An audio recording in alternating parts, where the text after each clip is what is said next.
Welcome to my YouTube channel the learning point. आज की इस वीडियो में हम एसएसटी प्रिपरेशन के एक और टॉपिक जिसका नाम है सेंटेंस स्ट्रक्चर उसको कवर करेंगे। सबसे पहले हम पढ़ते हैं सेंटेंस स्ट्रक्चर में जो पहली चीज़ है वो है independent clause. An independent clause can stand alone as a sentence. It contain a subject and a verb and is a complete idea. यानी इंडिपेंडेंट क्लॉज हमारे पास ऐसा क्लॉज होता है कि जो कंप्लीट सेंस देता है, उसमें सब्जेक्ट भी होता है और वर्ब भी होता है। जैसे एग्जांपल है हमारे पास I like spaghetti, he reads many books. ये हमें कंप्लीट सेंस दे रहे हैं। नंबर 2 है, दूसरा पार्ट है dependent clause. A dependent clause is not a complete sentence, यानी ये मुकम्मल जुमला नहीं होता। It must be attached to an independent clause to become complete, यानी इसे मुकम्मल होने के लिए इसके साथ इंडिपेंडेंट क्लॉज का होना लाजमी होता है। It is also known as subordinate clause, इसको सबऑर्डिनेट क्लॉज भी कहते हैं। तो क्वेश्चन इस तरह भी आ सकता है कि जो डिपेंडेंट क्लॉज है इसका दूसरा नाम क्या है, तो डिपेंडेंट क्लॉज का दूसरा नाम है सबऑर्डिनेट क्लॉज। इसके एग्जांपल देखें कि इसमें कंजंक्शन होता है, सबऑर्डिनेट कंजंक्शन से शुरू होता है। आल दो आई like spaghetti because he reads many books. उसके बाद हमारे पास जुमले के कुछ और भी छोटे छोटे पार्ट्स होते हैं, जैसा कि हमारे पास है सब्जेक्ट। अब सब्जेक्ट क्या होता है? Subject a person, animal, place, thing और concept that does an action. जो कोई एक्शन परफॉर्म कर रहा होता है उसको हम जो है वो सब्जेक्ट कहते हैं। वो कोई पर्सन भी हो सकता है, एनिमल भी हो सकता है, प्लेस और थिंग भी हो सकती है। इसी तरह एक और छोटा सा पार्ट है जिसको हम लिंकिंग वर्ब कहते हैं। लिंकिंग वर्ब क्या होता है? A linking verb is a verb, ये एक वर्ब होता है that join the subject of a sentence to the complement, जो जुमले के दूसरे हिस्से के साथ उसको जोड़ता है। It is some time called a copula और ए कपूलर वर्ब। यानी ये भी क्वेश्चन आ सकता है कि लिंकिंग वर्ब का अदर नाम क्या है, तो इसको शॉर्टकट में कपूला भी कहते हैं और इसका दूसरा नाम कपूलर भी होता है। उसके बाद इसकी थोड़ी सी एग्जांपल देखें। Here are some example of linking verb. यहाँ लिंकिंग वर्ब की कुछ एग्जांपल दी हुई हैं। द स्काई इज़ ब्लू, यहाँ पर इज़ हमारे पास लिंकिंग वर्ब है। In the schools are in closed room, यहाँ पर आर हमारे पास लिंकिंग वर्ब है। द फिंगर इज़ लॉन्ग, तो यहाँ पर हमारे पास इज़ जो है वो इसमें लिंकिंग वर्ब है। नेक्स्ट हमारे पास जुमले में होता है ऑब्जेक्ट। ऑब्जेक्ट क्या होता है? Object a person, animal, place, thing और concept that receive the action.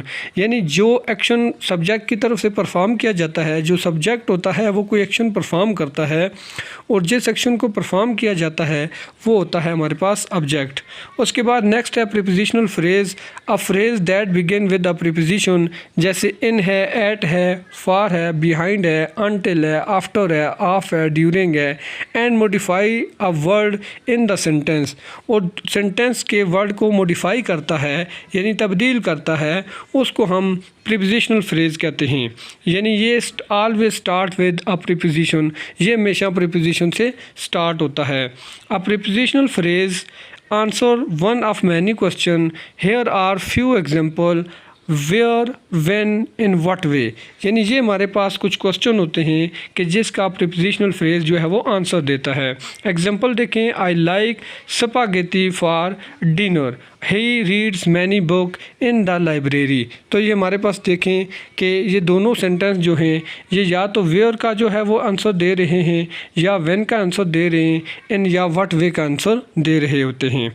आगे इंग्लिश सेंटेंस स्ट्रक्चर जो होते हैं हमारे पास, उसकी मज़ीद जो डिटेल्स है। The following statement are true about sentences in English. पहली बात तो ये है कि a new sentence begin with a capital letter. यानी जब भी इंग्लिश में हम कोई सेंटेंस लिखते हैं तो जब उसको शुरू करते हैं तो उसके शुरू का पहला वर्ड जो है वो हम बड़ा लिखते हैं। जैसे हम एक नाम लिख लेते हैं तो उस नाम में हमारा जो पहला वर्ड होगा वो होगा हमारा जो है वो कैपिटल होगा। जैसे मिसाल के देखें, ही ऑब्टेन्ड हिज डिग्री, तो यहाँ ही का एच बड़ा है। दूसरी है a sentence and with A punctuation, a period, a question mark और एन एक्सक्लेमेशन मार्क। यानी सेंटेंस का जो एंडिंग होता है या तो फुल स्टॉप होता है, या क्वेश्चन मार्क्स होता है, या हमारे पास उसका जो है वो एक्सक्लेमेशन मार्क्स होता है। तो ये इसकी एक और ख़ास बात है। नंबर 3 है a sentence contain a subject that is only given once. Subject के अंदर जो है वो सेंटेंस के अंदर एक सब्जेक्ट दिया जाता है जो कि सिर्फ एक बार रिपीट किया जाता है, जैसे सलीम ऑब्टेन हिज डिग्री, तो यहाँ सलीम हमारे पास जो है वो सब्जेक्ट है जो काम करने वाला होता है। आगे जी, a sentence contain a verb और अ वर्ब फ्रेज़। अभी हमने पढ़ा है कि उसके अंदर या कोई वर्ब होता है या कोई वर्ब फ्रेज़ होता है। एग्जांपल देखें, ही ऑब्टेन हिज डिग्री, तो यहाँ पर हमारे पास जो एडवर्ब लगा हुआ है, सॉरी वर्ब जो लगा हुआ है वो ऑब्टेन लगा हुआ है। उसके बाद नेक्स्ट जो पार्ट है इसका, a sentence follow subject plus verb plus object word order, यानी जो हमारा सेंटेंस होता है उसमें SVO स्ट्रक्चर होता है, यानी सब्जेक्ट वर्ब और फिर उसके बाद ऑब्जेक्ट होता है। एग्जांपल है जी, हमारे पास सब्जेक्ट हो गया, ऑब्टेन वर्ब हो गया, हिज डिग्री जो हमारे पास ऑब्जेक्ट हो गया है।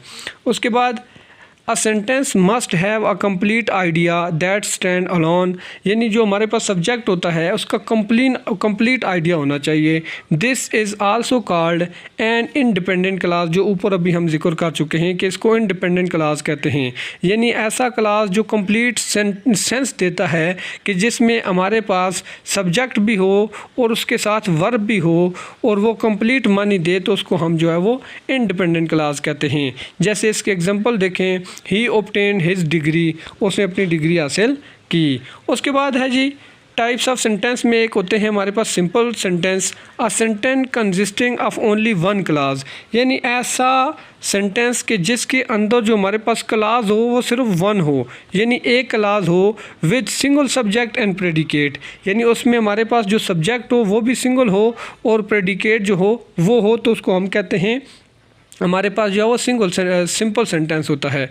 Here are a few example, जैसे शी रीड्स, आप देखें शी हमारे पास सब्जेक्ट है और रीड हमारे पास वर्ब है, तो इसको हम कहते हैं सिंपल सेंटेंस। इसी तरह she completed her literature review, इसी तरह नंबर 3 सेंटेंस लिखा हुआ है, ही ऑर्गेनाइज्ड इस सोर्सेज बाय थीम, और नेक्स्ट हमारे पास जुमला है, दे study traffic rule for many hours. तो ये सारे के सारे हमारे पास जो है वो सिंपल सेंटेंसेस हैं। सिंपल सेंटेंसेस की मिसाल फिर समझ लें कि इसमें सिर्फ वन क्लास होता है, ओनली वन क्लास होता है, और जिसको हम सब्जेक्ट कहते हैं और प्रेडिकेट कहते हैं। उसके बाद नेक्स्ट है हमारे पास कंपाउंड सेंटेंसेस। कंपाउंड सेंटेंसेस क्या होते हैं ये भी थोड़ा सा समझ लेते हैं। A compound sentence contain at least 2 independent class, यानी अभी हमने क्लासेस के बारे में पढ़ा कि जो कंपाउंड सेंटेंसेस होते हैं उनमें 2 इंडिपेंडेंट क्लास होते हैं। These 2 independent clauses can be combined with a comma and a coordinating conjunction or with semicolon, यानी ये जो हमारे पास 2 इंडिपेंडेंट क्लासेस होते हैं, जो 2 इंडिपेंडेंट क्लासेस होते हैं कंपाउंड सेंटेंस में, वो कोऑर्डिनेट कैसे होते हैं, एक तो उसमें कामा होता है या दूसरा उसके साथ कोऑर्डिनेटिंग कंजंक्शन या कोई सेमीकोलन होता है, यानी इसके अंदर ये 3 चीज़ें बन सकती हैं। इसकी एग्जांपल देखें, here are few example compound sentence की। She completed her literature review and she created her reference list. तो यहाँ पर देखें हमारे पास जो सबऑर्डिनेट कंजंक्शन है वो एंड लगा हुआ है। He organised his success by theme, आगे देखें यहाँ पर हमारे पास सेमीकोलन लगा हुआ है। He updated his reference list. इसी तरह तीसरा जुमला, they study traffic rule for many hours but they realized there was still much to learn. तो यहाँ पर हमारे पास जो बट लगा हुआ है, इसी तरह सेमीकोलन है, इसी तरह एंड है, ये हमारे पास सबऑर्डिनेट कंजंक्शन है जो कि हम जो है वो कंपाउंड सेंटेंसेस में इस्तेमाल करते हैं। उसके बाद एक और टॉपिक है और वो है कम्प्लेक्स सेंटेंसेस। कि कम्प्लेक्स सेंटेंसेस कौन से होते हैं? अ complex sentence contain at least 1 independent class and at least 1 dependent class.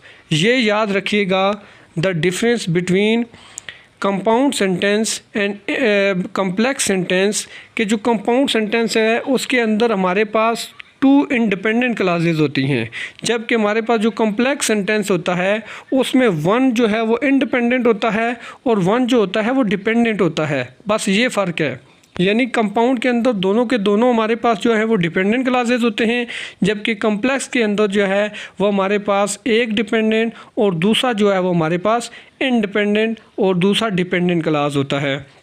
Identify each of the following sentences as simple, compound या complex. This is a simple sentence.